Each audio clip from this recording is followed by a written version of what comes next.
Judy Jackson. Today I'm showing you two sweet treats. One has an Italian name, Ricciarelli, and the other is English coconut pyramids. Now you can make them in two ways, the simple or the sophisticated. The easy way is just to form the mixture into balls. The more complicated is if you use a special gadget or form them in the traditional way, they will just look a bit more special. The other advantage they have is that both recipes are gluten-free and dairy-free, so that might be useful for some of your guests. So now, let's just get started. Here are the ingredients for the coconut pyramids. 6 ounces, 170 grams of desiccated unsweetened coconut, 3 ounces, 85 grams of sugar, 2 egg whites. Also in the picture is a special gadget for making the pyramids, but don't worry if you don't have it, a whisk and a spatula and a tin. Here are the ingredients again, and I'm starting with the eggs. You only need the whites, so what I'm doing is cracking them open and saving the yolks for something else.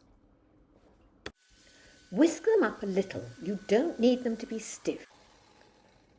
Put the coconut and the sugar into a bowl, and then when you've done that, start to add the egg whites a little at a time.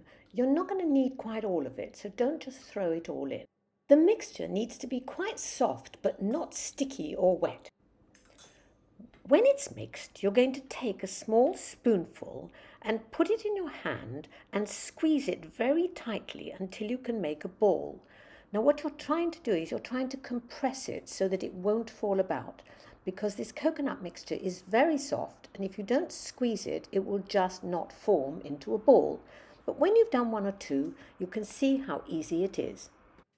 Now I've made about 6 balls, I'm going to rinse my hands quickly, and then I'm going to start on making the pyramid shapes. This is the small gadget for making pyramid shapes. It's a little plastic thing with a stopper that goes through, which you put in with the larger part on the inside. Now the part on the inside is going to press it out, and what it's doing is it's making it easier to make a real pyramid shape. If you were to try to do this without pushing it down hard with your hands, it's very, very difficult. Continue pressing spoonfuls of the coconut mixture into the pyramid maker until you've used it all up. Preheat the oven to 190 centigrade, 375 Fahrenheit, and cook the pyramids and balls for 10 to 15 minutes. The pyramids are now cooked, and I'm going to show you one last extra touch. Take a few squares of plain dark chocolate and melt it in the microwave, less than a minute. When it's soft, just brush it onto the base of some of the pyramids. You may notice that some of them are whiter than the others, and this is because they were cooked in a different oven. I show you this just to show you that ovens behave in different ways, so some will be browner, some will be paler. Now for the Ricciarelli.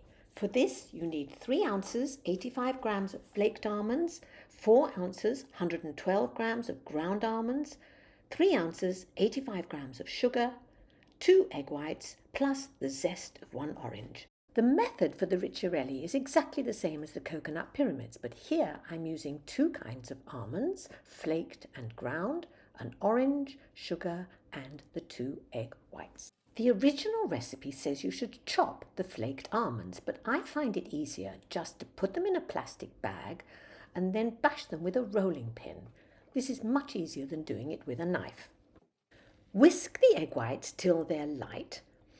Then mix the 2 lots of almonds together, the flaked almonds and the ground almonds. Just stir together.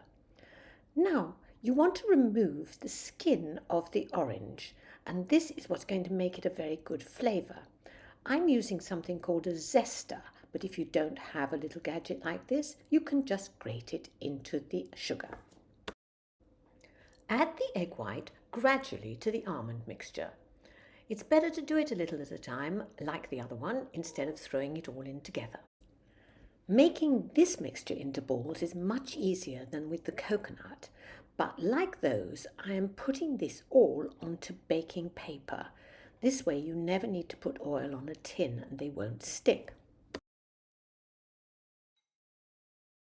Taking similar pieces, form the rest into diamond shapes like in the picture. Here you can see me pressing each fairly thick piece into the shape.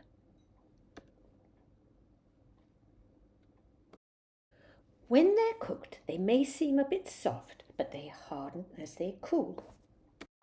Preheat the oven to 120 centigrade, 250 Fahrenheit, and cook them for about 12 to 15 minutes.